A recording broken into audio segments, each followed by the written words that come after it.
అది సర్పదోషం అంటారు, దాన్ని ఏవేవో దోషం అంటారు. కానీ ఉన్నపళంగా ఒక అమాయకపు ఒక మధ్యతరగతి కుటుంబం నుంచి వచ్చి సినిమాలో ఇంట్రెస్ట్ కూడా మీరు ఎప్పుడు ఎక్స్‌ప్రెస్ చేయకుండా ఓవర్ నైట్ చక్కగా స్టార్‌డమ్ వచ్చి, స్టార్ అయిపోయి, సక్సెస్ చూసిన టైంలో ఒక పెద్ద బండరాయి వచ్చి మీ నెత్తి మీద పడి, మీరు సొసైటల్‌గా అవమానాల పాలయ్యారు.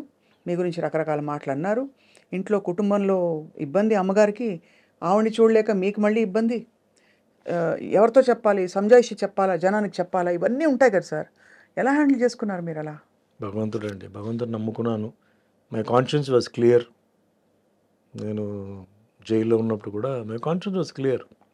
ఏం జరుగుతుందో అది జరుగుతాయి. Who were your friends sir at that time మీరు జైల్‌లో ఉన్నప్పుడు? జైల్లో ఇప్పుడు ఎవరు లేరండి. నన్ను డైలీ ఒక సెల్ మార్చేవారు. ఎందుకంటే ఫ్రెండ్‌షిప్ అవుతుందని చెప్పేసి మార్చేవారు. ఒకే సెల్‌లో డైలీ పెట్టరు. మొత్తం క్లోజ్ ప్రిజన్ ఉండేది. అక్కడ పెట్టేవారు. క్లోజ్ ప్రిజన్‌లో చాలామంది పెద్ద పెద్ద మర్డరర్స్ ఉండేవారు. అప్పుడు ఆటో శంకర్ అని ఒకడు చాలా ఫేమస్. 7 మంది పెళ్ళాలని గోడలనే ప్లాస్టర్ చేసాడు. కింద సమాధి చేసాడు. వాళ్ళతో పాటు పెట్టారు సార్ మిమ్మల్ని? అంటే ఆ సెల్ ఆ వార్డ్‌లో ఉన్నాడు. అతను పేరు మర్చిపోయాను. అతను 12 మంది ఫ్యామిలీ మెంబర్స్‌ని చంపేశాడు. వాడికి ఉరి వేశారు. అంటే క్లోజ్ ప్రిజన్ అది. క్లోజ్ ప్రిజన్ నుంచి మళ్ళీ నేను బయటకు అప్పుడు మన కరుణానిధి గారు పొలిటికల్ ప్రిజనర్గా వస్తే సుమన్ ఎందుకు అక్కడ పెట్టారు, అతను మామూలు గుండాజ్ యాక్ట్ కదా, బయట తీయండి అని చెప్పి అప్పుడు నన్ను బయట తీసుకొచ్చేసి మామూలుగా డైలీ ఒక్కో సెల్లో మార్చారు. అంటే ఒక్కో సెల్లో ముగ్గురు ఉంటారు, 5 మంది ఉంటారు, 7 మంది ఉంటారండి ఒక్కో సెల్ని బట్టి. సో ఉంటే ఫ్రెండ్లీ అయిపోతాను, నేను ఏదైనా చేస్తానో లేకపోతే వాళ్ళు ఏదైనా నాకు చేస్తారేమో అని చెప్పి వాళ్ళు ఒక్కో నైటే నన్ను బాగా చూసుకున్నారు సార్ కనీసం? బ్రహ్మాండంగా చూసుకున్నారండి. Proper food? ఫెంటాస్టిక్ ఫుడ్ అండి. నాకు అసలు ఇది లేదు. అసలు మిగతా ఖైదీలు కూడా నన్ను బ్రహ్మాండంగా చూసుకున్నారు.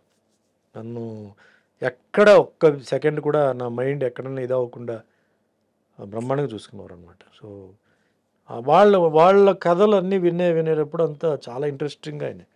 జైల్లో చేసిన ప్రతి ఒక్కరూ అంటే తప్పు చేసిన వాళ్ళు కాదండి. చాలామంది అనవసరంగా లోపలికి వచ్చిన వాళ్ళు ఉన్నారు. కొన్ని పరిస్థితి వల్ల తప్పు చేసిన వాళ్ళు ఉన్నారు. కొన్ని మర్డరర్స్ ఉన్నారు. మర్డరర్స్తో కూడా నక్సలైట్స్ కూడా ఉన్నారు. నా వార్డుకి పక్కనే వెల్లూరు నుంచి 3 నక్సలైట్స్ ఉండేవారు. వాళ్ళు అంటే వాళ్ళది ఎట్లా ఉంటుందంటే డైరెక్ట్ యాక్సెస్ ఉండదు. బట్ వాళ్ళ నుంచి మాట్లాడుతుంటే మన యువతల సైడ్ వాళ్ళ నుంచి మనం మాట్లాడవచ్చు. అప్పుడు సుమన్తో మాట్లాడాలని చెప్తే పిలిస్తే వెళ్తే ఫుడ్ ఎలా ఉంది, మీకు దాల్ అదంతా ఎలా ఉంది అంటే బాగానే ఉంది. అంటే బాగానే ఉందంటే ఎట్లా అంటే లేదు బాగానే అలా కాదు, దాల్ తిప్పేసి చేతులతో ఫింగర్తో తిప్పేసి కొంచెం దాల్ ఇలా అంటే ఫింగర్లో తీసి వాల్లో ఇలా వేయి, అది జారుతుందా అలా అంటుకుంటుందా చెప్పు నాకు అన్నాడు. అంటే నెక్స్ట్ డే వస్తే అలా చేశాను అలా నుంచుందండి, జారలేదంటే ఇలాగే ఉండాలి దాల్ జారకూడదు, జారిందంటే నీళ్ళు కలిపినట్టు దాంట్లో అని అట్లా అని వాళ్ళతో కూడా కొన్ని విషయాలు. ఎంత ఇంట్రెస్టింగ్ సార్ అది. అంత అంటే మీకు ఖైదీలకి ఇల్ ట్రీట్మెంట్ జరగకూడదండి. వాళ్ళకి ఇంత ప్రోటీన్, కార్బోహైడ్రేట్ ఇదంతా ఉంది, లెక్క ఉంది, అది కరెక్ట్గా ఉండాలి. ఫుడ్లో కనుక తేడా వస్తే you can complaint. Basic human rights violation. Yes, you cannot be ill treated inside. అలాగే లోపలనే హాస్పిటల్ కూడా ఉంది, జైల్ హాస్పిటల్ కూడా ఉంది. బాగాలేకపోతే they have to take you to the hospital and get you treated. So you were there for almost 6 months అండి. 6 months. The day you came out, sir, I went on condition bail. October 2nd. October 1st I was released. Conditional బెయిల్కి వెళ్ళి Madurai. I was in Madurai. మధురైలో ఒక 4 months or 5 months ఉన్నాను. దాని తర్వాత I was brought to Chengalpet, border of Tamil Nadu city. అక్కడి నుంచి shooting మొదలైంది. Daily up and down చేయడం, అంటే సిటీ లోపల ఎంటర్ అవ్వకూడదు. సో బార్డర్లో ఏఎం స్టూడియో ఉండేది. సో ఏఎం స్టూడియోకి వచ్చి షూటింగ్ చేసుకుని మళ్ళీ వెళ్ళిపోవడం, అట్లా జరిగింది. దాని తర్వాత రిలాక్స్ అయిపోయి మొత్తం entire case was totally squash. We remember sir అంతా అది. కానీ ఆ 6 నెలలు మీ లైఫ్లో మీరు కోల్పోయారు, బాధపడ్డారని ఒక ఇది తప్ప. 6 నెలలు చాలా బీభత్స అయిన ఒక టైం అది. దాని తర్వాత 3 years కండిషన్ బెయిల్ పార్ట్గా రిలీజ్ అవ్వడం అట్లా. అమ్మగారు అప్పుడు when you came out, she was there. she was very She happy only కదా, received at me very least happy. relieved, more than happy. ఇంటికి వెళ్ళి చేశారు. జైలు నుంచి నేను బయటకు వచ్చినప్పుడు సుమలత వాళ్ళ ఫ్యామిలీ, వాళ్ళ మదర్ సిస్టర్ వచ్చి నన్ను జైలు దగ్గర రిసీవ్ చేశారు. మా ఇంటికి వచ్చాను. ఇంట్లో సుమలత గారు ఆవిడ మదర్ వచ్చి నన్ను కలిసి వెళ్ళారు. Next day morning Mohan Babu గారు వచ్చారు. ఒక దండ, అందుకే నాకు మోహన్ బాబు గారు అంటే అందరూ ఆయన కోపిస్టు అది ఇది అని చెప్పి ఏం చెప్పినా అంటే ఆయన character okay, golden heart. But ఆ ఒక్క విషయానికి నేను ఆయన్ని పాదాభివందనాలు చేస్తున్నాను. గేట్ దగ్గర వచ్చి నుంచున్నాడు.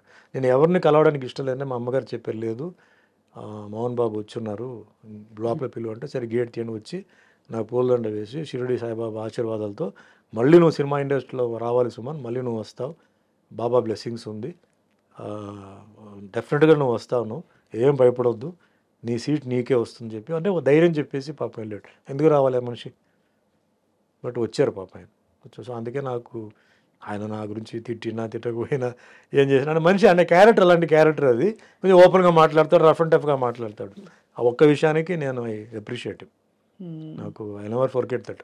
అట్లా కొందరు సినిమా ఇండస్ట్రీలో చెప్పారు ఓపెన్గా వచ్చిన వాళ్ళు, ఫోన్ చేయడం అవన్నీ చాలామంది చేశారు. ఓపెన్గా వచ్చిందంటే మేల్లో మోహన్ బాబు గారు అండ్ ఫీమేల్స్లో సుమలత. అది మరుసటి రోజు వెంటనే మధురైకి వెళ్ళిపోయాను నేను. సో అట్లాగే పెళ్ళికి కూడా మోహన్ బాబు గారు ఆయన మార్నింగ్ 5:15 5:30 పెళ్లి మండపానికి వచ్చి 2 చందనం గార్లెండ్స్ ఉన్నాయి, అది తీసుకొచ్చేసి ఇచ్చి, ఇది 2 మీ మెడలో ఉండాలి, నాకు ఫోటో పంపాలి, నాకు లాస్ట్ దాకా తీయకూడదు, నేను ప్రచారానికి వెళ్తానని చెప్పేసి పాపం ఇచ్చి రాణి మేమే హాల్లో చెప్పేసి ఇచ్చి వెళ్ళారు అనమాట.